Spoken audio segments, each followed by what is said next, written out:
is up, everyone? Welcome in to 4th and 25. Kind of thrown together at the last minute. We had to make a scheduling change.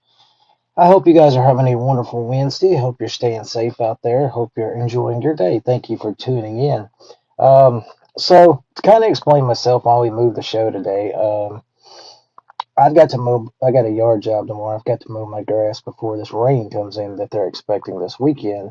So, and I wanted to wait till the day before the rain gets here because that way it'll be cut and be good to go. And so we decided to do it then. So we're going to do the show today for you guys and girls out there. So scheduling change, yard work, you get the point. All right, welcome in.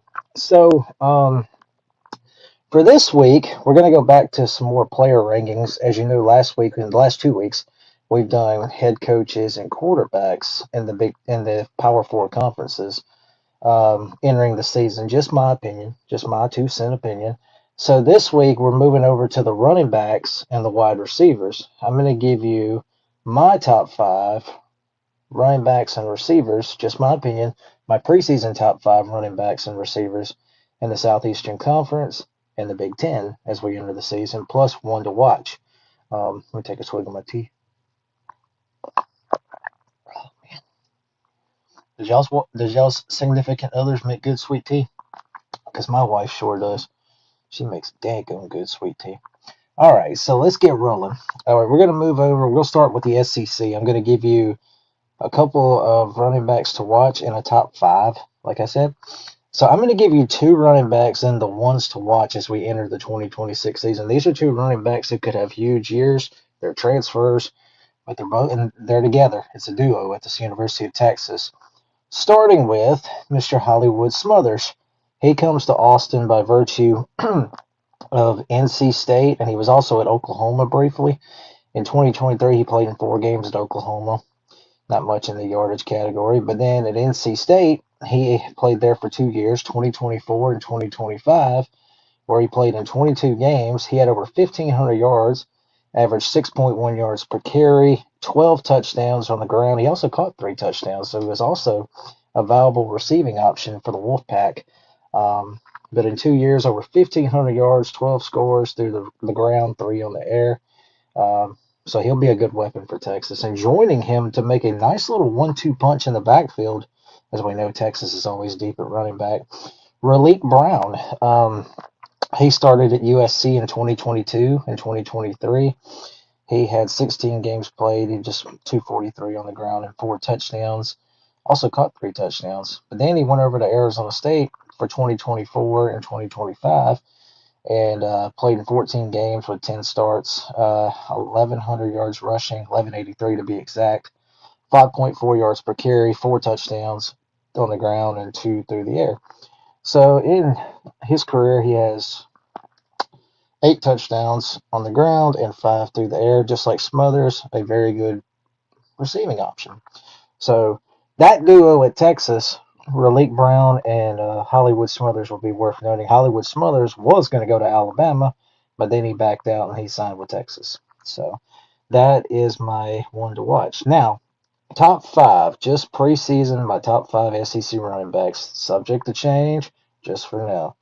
It's only the end of April. At number 5, Nate Frazier from Georgia. He has been with Georgia since 2024. Over 1,600 yards rushing, 1,618 to be exact, 5.3 a carry. He has 14 touchdowns in his career for the Bulldogs. I think he's dealt with a few little injury issues, but he's still a solid player. And I think he has potential to explode this year in the Georgia running game in what should be his final season. Valuable part of the offense, though.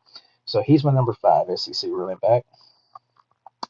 At number 4, let's go to Rocky Top. Let's go to Knoxville. Deshaun Bishop at Tennessee. He's been there since 2024. He has over 1,500 yards in his career, 6 yards a carry. He's found the end zone 19 times. He had over 1,000 yards in 2025 alone. Like I say, 19 rushing touchdowns. Been a nice little part of Josh Heupel's offense, which many people, when you think of a Josh Heupel offense, you think of this high-scoring, explosive air attack.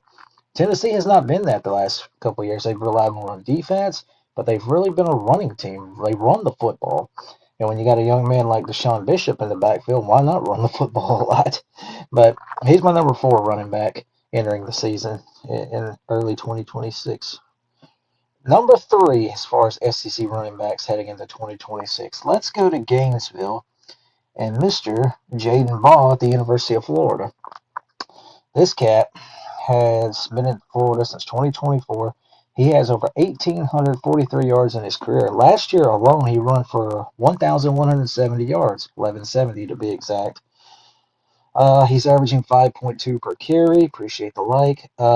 15 rushing touchdowns, 3 catching touchdowns. So he has 18 total touchdowns in 2 years with the Gators.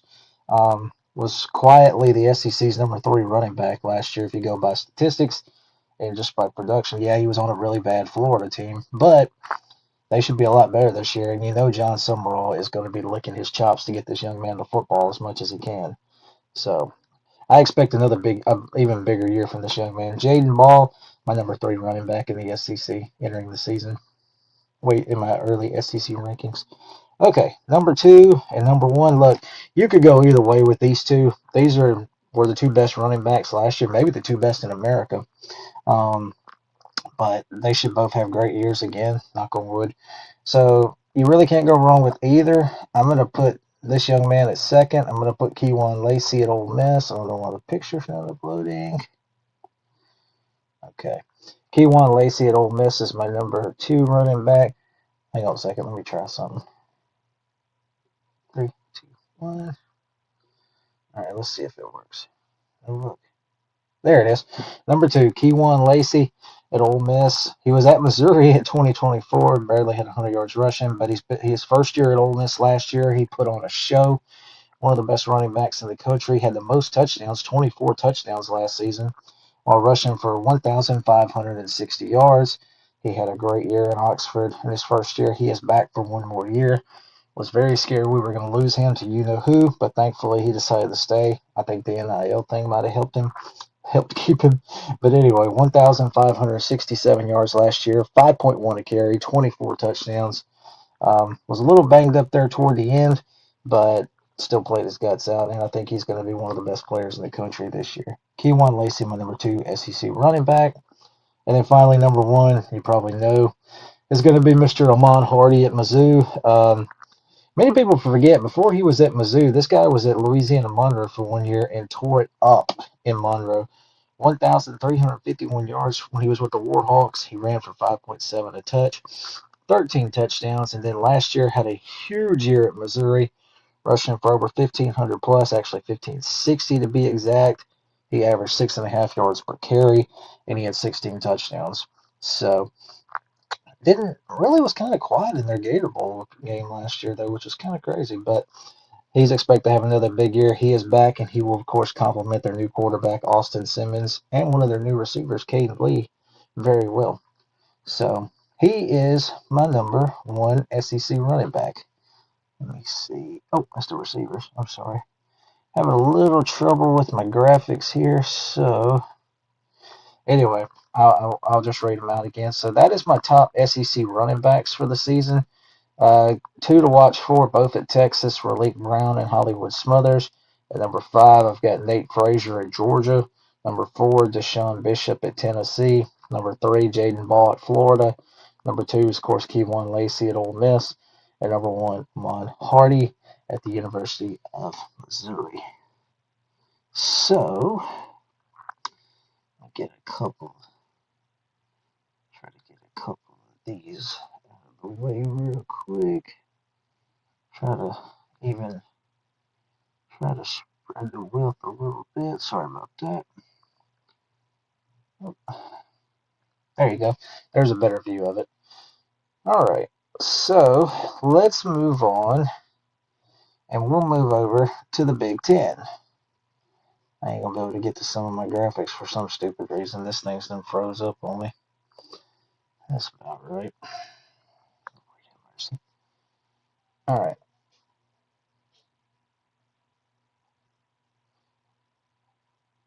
My top Big Ten running backs entering the season now. Ones to watch for.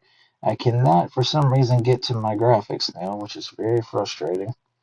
But let's try this one more time.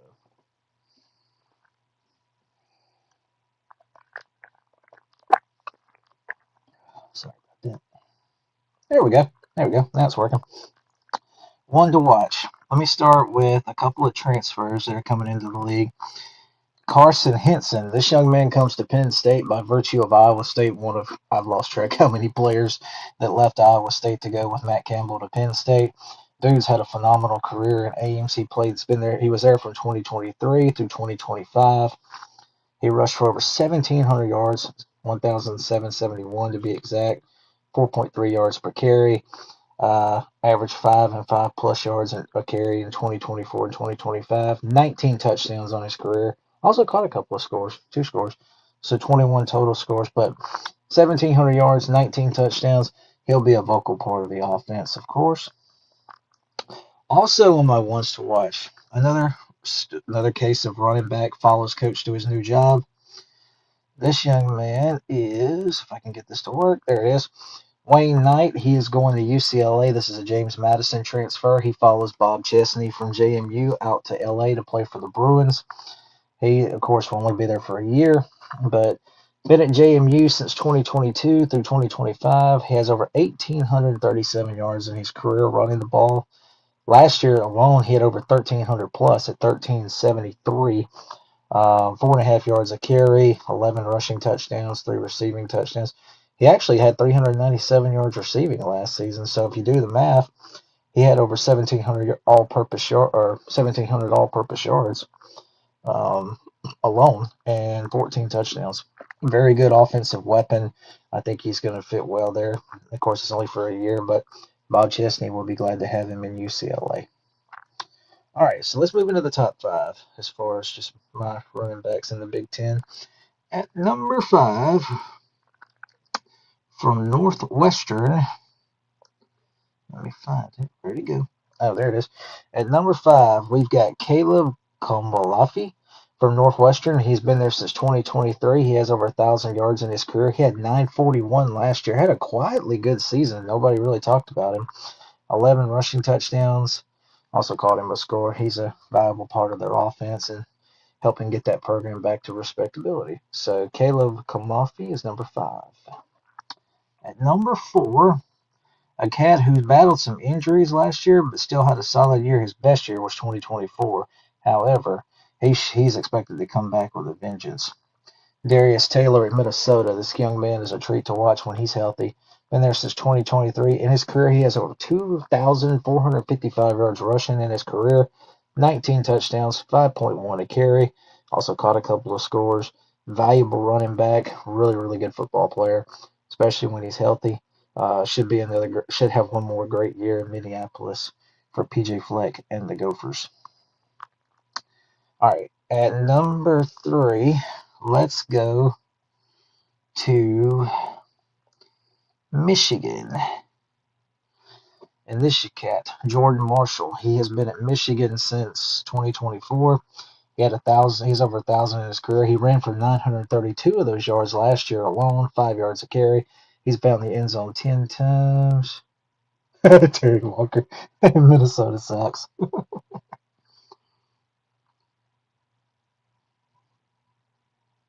Terry, is that a UCLA logo on your picture? I'm trying to look real closely. I'm sorry if I'm a little. I was just curious. All right. Anyway, Jordan Marshall at Michigan's my number 3 running back in the league, entering the season over 1,000. 932 last season. 10 touchdowns. He'll be a focal part for Kyle Whittingham and his rushing attack. Hey, okay. I thought that's who that was. I just had one of your running backs up here. I don't know if you've seen him, but Wayne Knight. All right, number 2. Obviously, this one may not be a surprise. I don't know. My number 2 running back is going to be at Ohio State, Bo Jackson. He's only been there 1 year, but last year he had over 1,000 yards his first season. I think he's a really good running back. He'll be a focal point for Ohio State, of course. 1,090, 6.1 per carry, and he found the end zone 6 times on the ground, and also he caught a touchdown. He should have an even bigger and better season this year for the Buckeyes. He's only going to get better, and his stock will rise Bo Jackson, my number 2 running back in the league. Number 1 probably is going to be semi.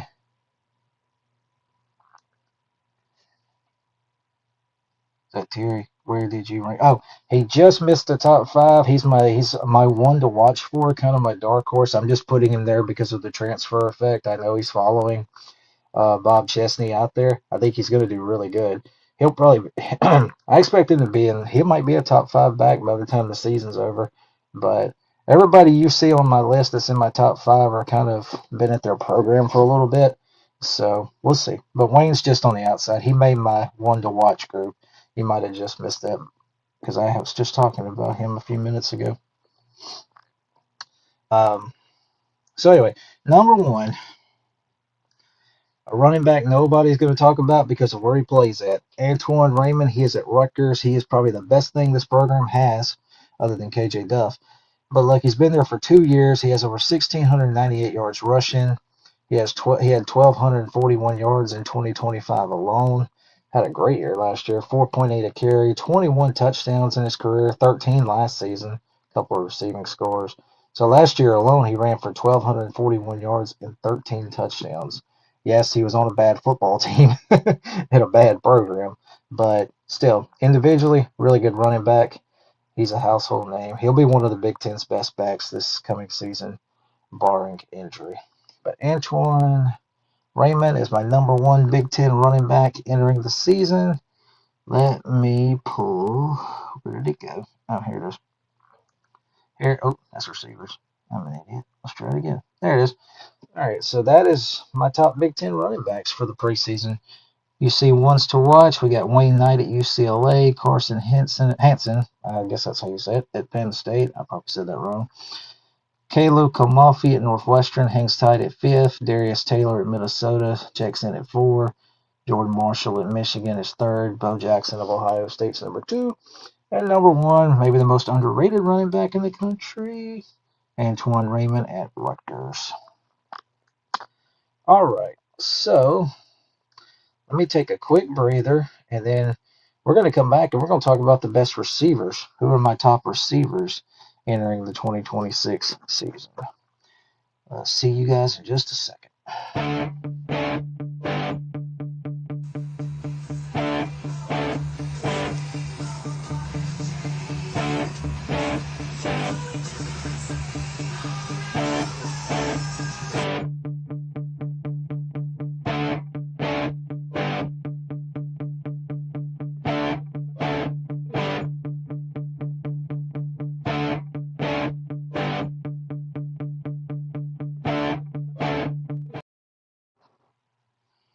All right, welcome back, guys, to 4th and 25. Okay, so we just went over running backs in the SEC and Big Ten for the way early preseason.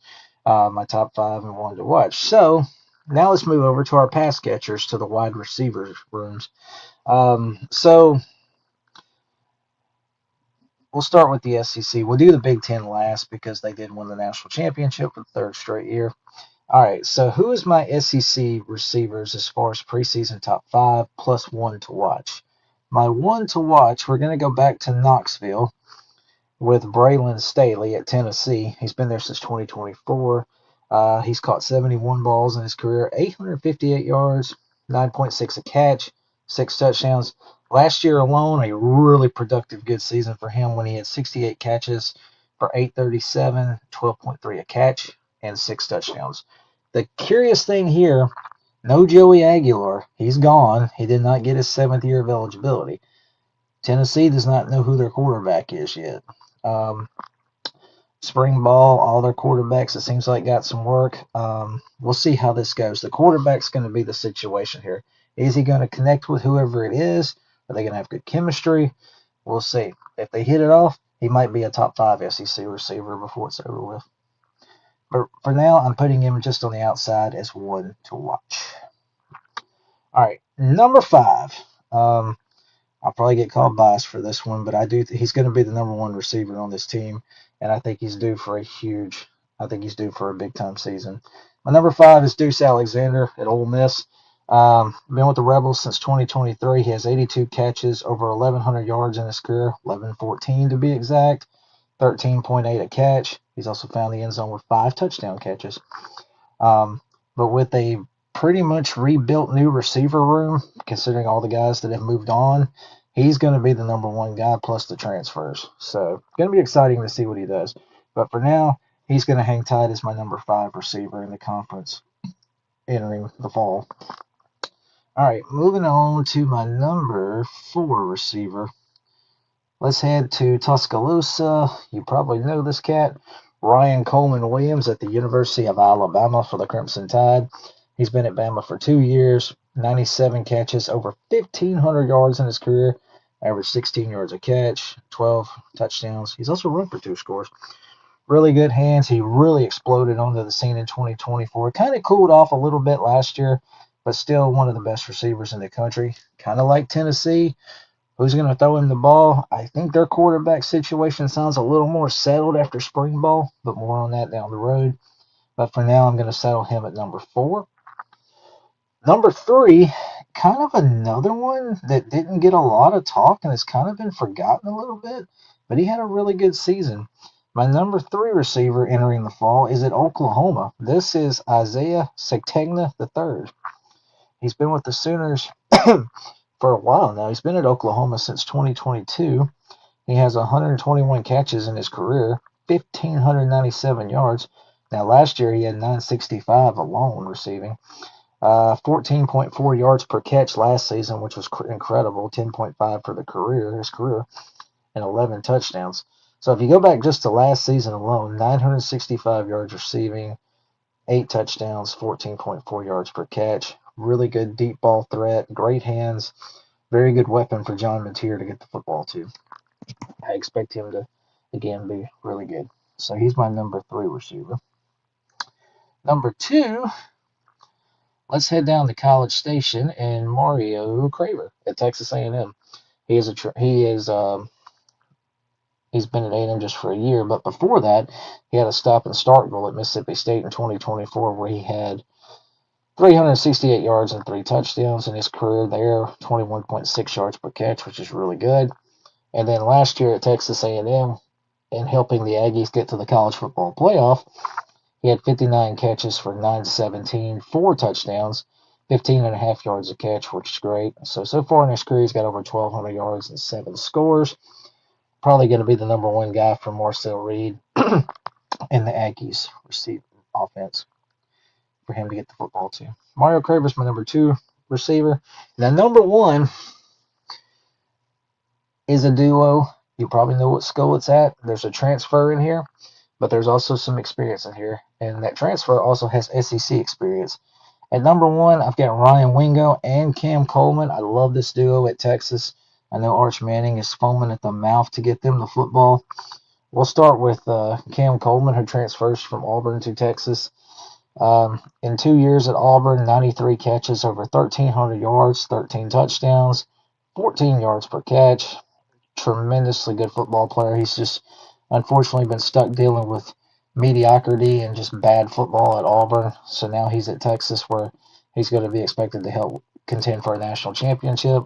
And then Ryan Wingo, who's been at Texas since 2024, 83 catches, over 1,300 yards in his career, 15.7 a catch, and 9 touchdowns.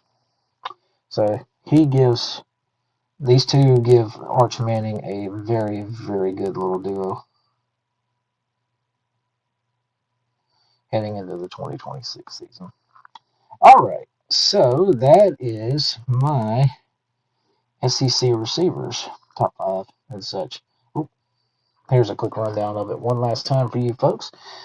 1 to watch for, Braylon Staley at Tennessee. Number 5 is Deuce Alexander at Ole Miss. Ryan Coleman Williams at Bama at 4. Isaiah Segtegna III of Oklahoma is at 3rd. Mario Craver at A&M, number 2. And number 1, the Texas duo of Ryan Wingo and Cam Coleman. Some good receivers. All right, so let's move on, and we're going to move over to the Big Ten. We're going to do the Big Ten top receivers. All right, so for the Big Ten, as far as 1 to watch, I decided to go back to Northwestern, actually. Here is Hayden Eligon III He's been with the Cats since 2024. I like those white helmets, by the way. 41 catches. He caught 37 balls last season for 521 yards. He's caught 3 touchdowns, 17.4 a catch, over 600 yards in his career. Young, not a lot of reps, but going to get more this fall. Should be a really, really productive receiver up in Evanston. All right, to number 5. Mr. Andrew Marsh at the University of Michigan.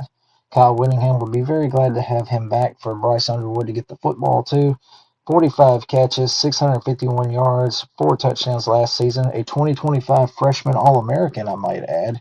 Also can run the ball. He found the end zone on a rushing score. Should get more chances to get the football this coming season and be a viable weapon for Kyle Whittingham's offense.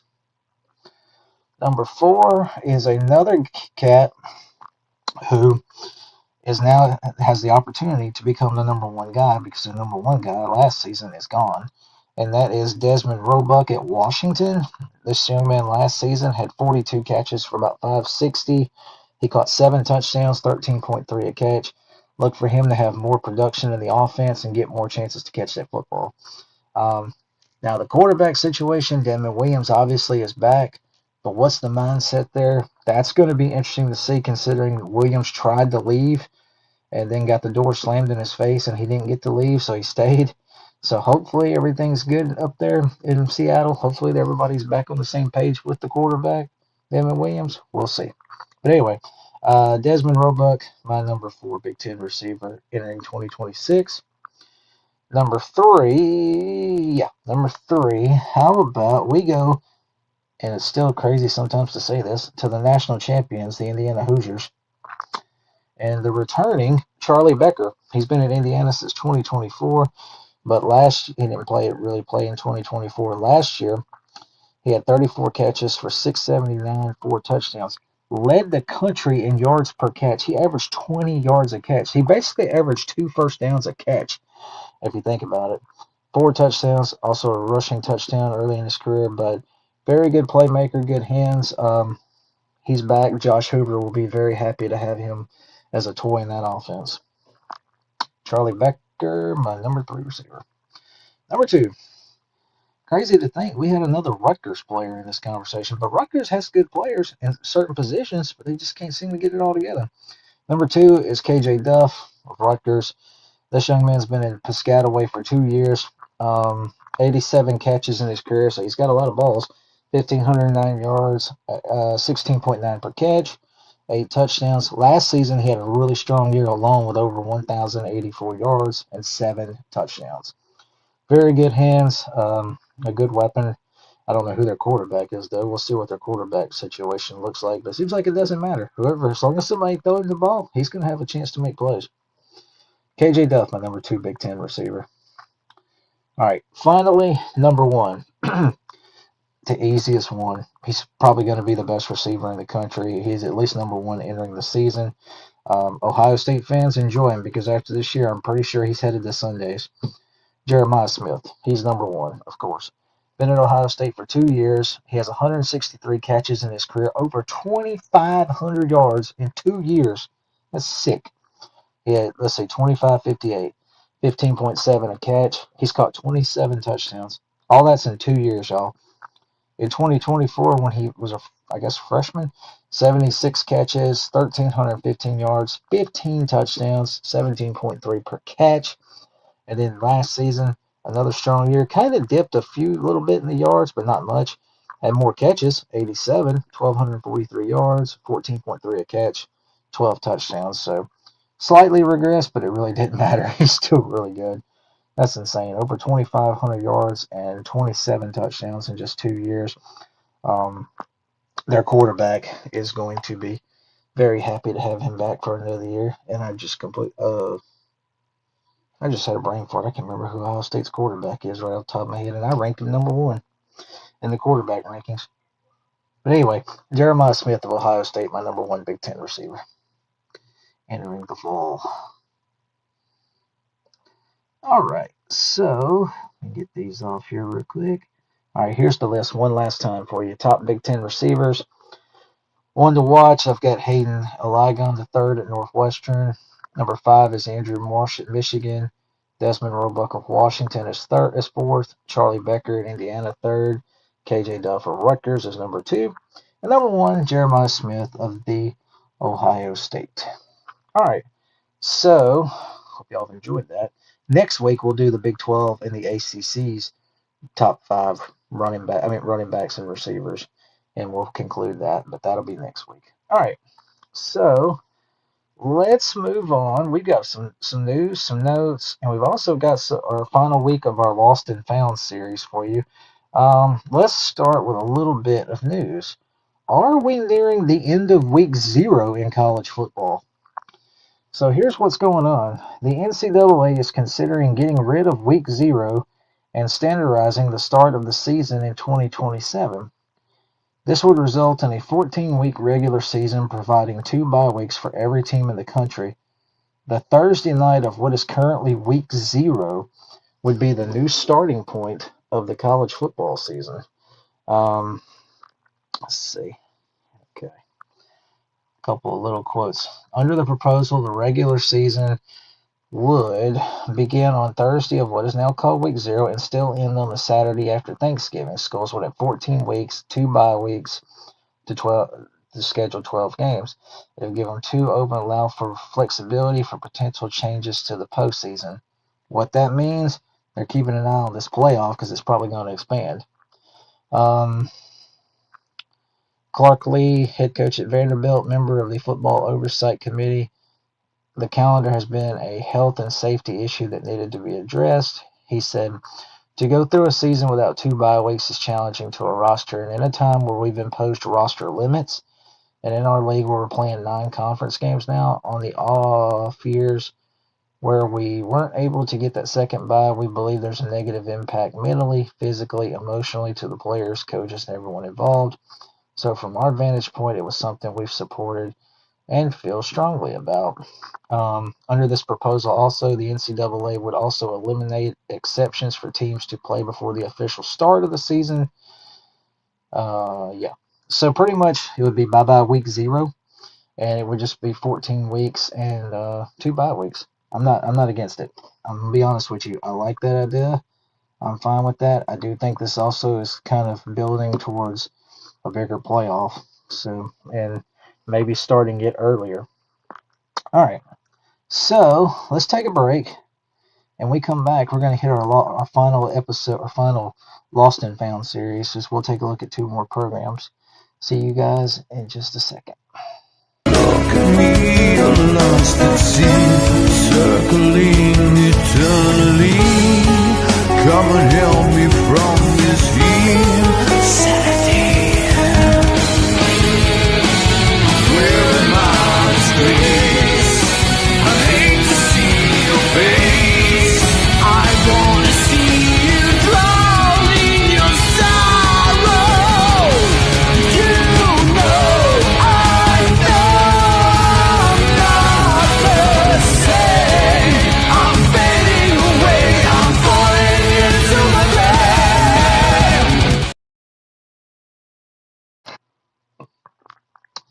All right, guys. Welcome back to 4th and 25 with J-Ram. So we've been doing a series for several weeks called Lost and Found, where we have looked at college football programs that have been gone for a while. Just kind of looking back and paying homage to them. We've done several schools. We've done Wichita State. We've done Santa Clara, Jacksonville, Gonzaga, St. Louis, just to name a few. This is our last week of doing this series before we transition to a new series that I'll talk about at the end of the show today. So first things first, let's look at a program. This one's been gone a while, but they're obviously still well known for basketball and baseball. The Creighton Blue Jays. This school is located, of course, if you don't know, is in Omaha, Nebraska. Their sports play in the Big East. They kind of came onto the map in basketball not too long ago. So their football program lasted from 1900 through 1942. It lasted 42 years. Creighton's record, it looks like, was 187 and 143, 28 ties. Their last stadium was I guess, Creighton Stadium with a capacity of 22,500. Their last home game was in 1942 when they lost a game to, looks like Tulsa, of the back when they were all together in the Missouri Valley Conference. Let's see. Okay. Yeah, they won 3 conference championships, but they were way back when. 1925 and 1927 was the North Central Conference Championship. And then they were also champions of the Missouri Valley in 1936. Um, and one little nugget you see at the bottom of this, like many programs in 1942, the school stopped football because of World War II, and they just never returned, and they never brought it back. Really could not find any graphics or any images on this program, but I did manage to find a postcard of their old stadium. This is, I don't know what year this is from, but I believe it was out of the 30s. But there is the football stadium they played at, and this is an air view of the campus in that time frame. But this is Creighton University. Football's been gone for a while now, though, but used to have it. But pretty cool to look back and see old pictures like that or old postcards. But gone, but not forgotten. Creighton University. All right. And then also, I pulled this up too for the show for them. This is Creighton's record against Missouri Valley programs. They played Drake and had an 8-8-2 record. Oklahoma A&M, which is now Oklahoma State, in case you're curious, they were actually 6-11-1 against. They went 6-9 against St. Louis. Didn't do too good against Tulsa. I see they went 0-5. 2-1 against Washburn, and then 4-4 against Washington University of St. Louis. All right, so that is the Creighton Blue Jays football history. Let's take a look at. Oh yeah, here's one more look at their stadium. I'm sorry, I like these old black and white photos, but that is where Creighton used to play their football. All right, so our last school. This one was really difficult to find because I could not find hardly anything on them, but I did manage to find one old picture. So anyway, our final program, Marymount, the Lions. This school is located in California, in case anyone's curious. I did find this one picture from the game way back in I believe this was in the 40s, but I believe they were the home team, if I'm not mistaken. Just a brief run through on them. This is really all I could find. They played only 18 years, all-time record of 66-57, 4 losses. They were independent school. Their 1950 team was their most famous team as it appeared in the Associated Press Top 25, and they compromised of an 8-1 record. This school is, I believe, in the West Coast Conference today in basketball and I think baseball and stuff like that. But they haven't had football in a long time. Marymount, gone, but never forgotten. All right, so we'll move on here. We've got some more news and notes we're going to talk about real quick. I'm going to take a quick break because I like advertising these other shows for these folks. It's on time, you can get to work by 9 and start your slaving job to get your pay. If you ever get annoyed, look at me, I'm self-employed. I love to work at nothing all day, and we've been taking care of business every day. Taking care of business every way. We've been taking care of business. It's all mine. Taking care of business, and I've been working overtime. Working overtime. All right, so we got some more news and notes, and then we'll, of course, get ready to shut this thing off with our non-football segment. Little news from Georgia's spring game. Georgia defensive end Amarius Williams suffered a torn ACL in practice. That's a big loss, putting him out for the season. That is a big loss for Georgia. But they've got talent, as we know, and they reload and they restock. They don't have quite the depth because of the way the sport is now. But a little rough news there out of Athens. How about some stadium renovation news? Auburn approves a $323 million project to add a multi-purpose facility and a plaza to Jordan-Hare. That stadium's freaking huge. That is one on my bucket list. I want to go see a game at. And the fact that they're supposed to put all this money to work to add to it, whew, it'll tell them what that sapsucker going to look like. Nebraska is planning a $600 million renovation of their classic Memorial Stadium. There are renderings of this out, I believe, on their site, on their Facebook page and stuff. Great stadium. Another one that I would love to go see on my bucket list. All right. Also in the news, check this out. This is finally over. Louisiana Tech and Conference USA have reached an agreement that allows the Bulldogs to leave Conference USA and join the Sun Belt officially on July 1st. Thank God this is over with because it looks so ridiculous seeing Louisiana Tech with this many, with all those games scheduled. But now Louisiana Tech will pay an $8 million exit fee, which is crazy, but hey, you got to do what you got to do. You know they want to move on. So they will be joining the Sun Belt. Next week's show, we'll look at Sun Belt schedules, by the way. All right. Florida State. Ashton Daniels has been named the starting quarterback. He will be their starting quarterback this coming season. He's an Auburn transfer. He won the job after a great showing in the spring, as a matter of fact. Also, I did not put this up there, but Georgia Tech has announced that Fernando Mendoza's little brother, I think his name is Alberto Mendoza. Let me make sure I say that right. Yeah, Alberto Mendoza is the Georgia Tech starting quarterback. Kind of expected that one. Also, some big news here. College football playoff field. White House Presidential Committee is pushing for this thing to go to 24. Oh boy. And it's my understanding that playoff people are having meetings this week in Texas. Nothing's going to be voted on or decided, it sounds like, but this will be talked about. I don't want politics to get involved here. I don't want politics to get involved with sports in general. They got bigger fish to fry instead of worrying about a college football playoff. So, White House, please stay out of it. I'm just going to be real with you. Please stay out of it. All right. Next up. Yeah. All right. So I got one more thing I wanted to share. This, I'm not making fun of this. This is crazy. I've seen this happen at Virginia Tech spring game. Let me upload it real quick if I can find it. I thought I had a photo of it. Here it is.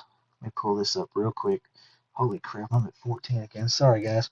So, at Virginia Tech's spring game this past Saturday, a skydiver had to be rescued after he crashed into the scoreboard. Found this one picture of it where he had hit the scoreboard. You see Old Glory hanging right below him. Man, you talk about crazy. Wild, wild, wild. He crashed into the scoreboard before the Virginia Tech game, the spring game. They said that he was safely secured and was stable at the time following rescue efforts. Name was not released, but it sounds like he was okay though. So that's the main thing that matters. But that's crazy. I've watched so many games and sport events. I don't think I've ever seen that happen. But this was an image somebody had gotten that was actually there. Wild though that happened, but hopefully the skydiver's doing well though, and he's good. All right, so let's see. But yeah, as far as the playoff thing goes, please stay out of it. Politics, let them decide it. It sounds like the Big 12 and the ACC and everyone else has joined with the Big 10 and is open to 24. However, the SEC commissioner Greg Sankey does not seem to be too fond of going to 24 and would rather have 16. But it sounds like also from what I've heard from Josh Pate's show and some other sources, athletic directors and head coaches in the SEC want 24 teams. The only reason they want a 24 team playoff, I don't have no money laying around here, but is money. You know it. It's ATM. That's why they want 24. I don't like 24. I think it devalues the regular season big time, and the regular season has been one of, if not the main thing that makes college football so special. So, personally, I wish they'd leave it alone. I think 12 is enough as it is. But, I'm just a fan. What do I matter? All right, so let's take one final break, and we come back. We're going to wrap this thing up with our non-football segment. we're going to look at another country singer and give you my favorite songs by him. That would be my personal hero, the late great Toby Keith. I will see you guys for the last time in just a minute. To hate Andrew Anderson, spitting truth that just can't wait. Got a podcast like a punch right to your face. College sports villain, taking it over the place. I bring the facts whether you like it or not. Dropping truth bombs, giving it all I got. They call me a villain. Well, I wear that badge with pride. Nothing but secrets they try to hide. Hard rock in my veins, rebellious to the core. I won't back down, won't take it anymore. The bad guy of the podcast world, that's me. Unleashing the truth, setting it all free.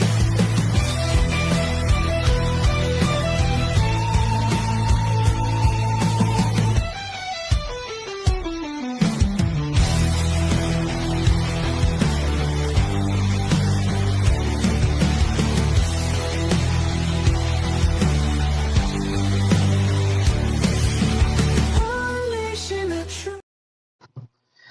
All right, guys, welcome back to 4th and 25 as we put a wrap on our show for this week. So for the last several weeks for our non-football segment, we've been doing favorite country singers, our favorite songs by certain country singers. We have covered a lot of artists. We've done George Strait, the GOAT. We've done Alan Jackson. We've done Garth. We've done Tim McGraw, Brooks and Dunn, Gary Allen. For you more the younger modern folks, we did Lady Wilson. We've done several. We're going to do a few more here over the next couple of weeks.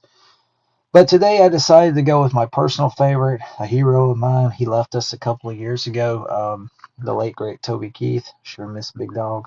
Those of you who know me real close know I was a big fan of his. And even cried when he passed away. Not ashamed to admit it. All right, so what I decided was for my top 10, I had to throw a spare one in here because obviously I love so many of his songs. Here we go.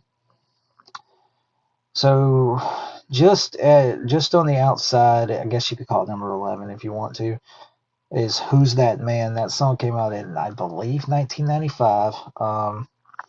Really good song about a dude who's lost everything, and then he sees this guy with his wife and kids, and he's like, who's that man running my life? If you get that. Really great song.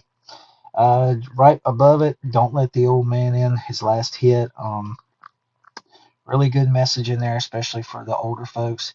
Do not let the old man in. Live your life and enjoy it while you still got it.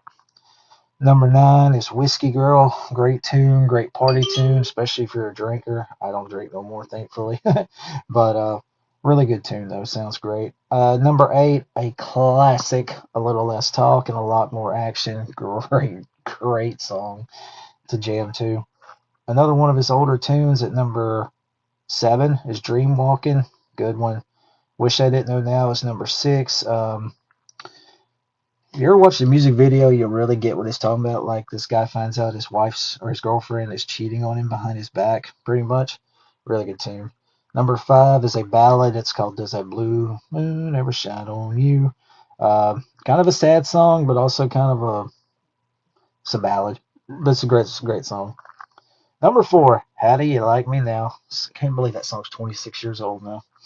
Was used in I think it was the 1010-220 phone commercials.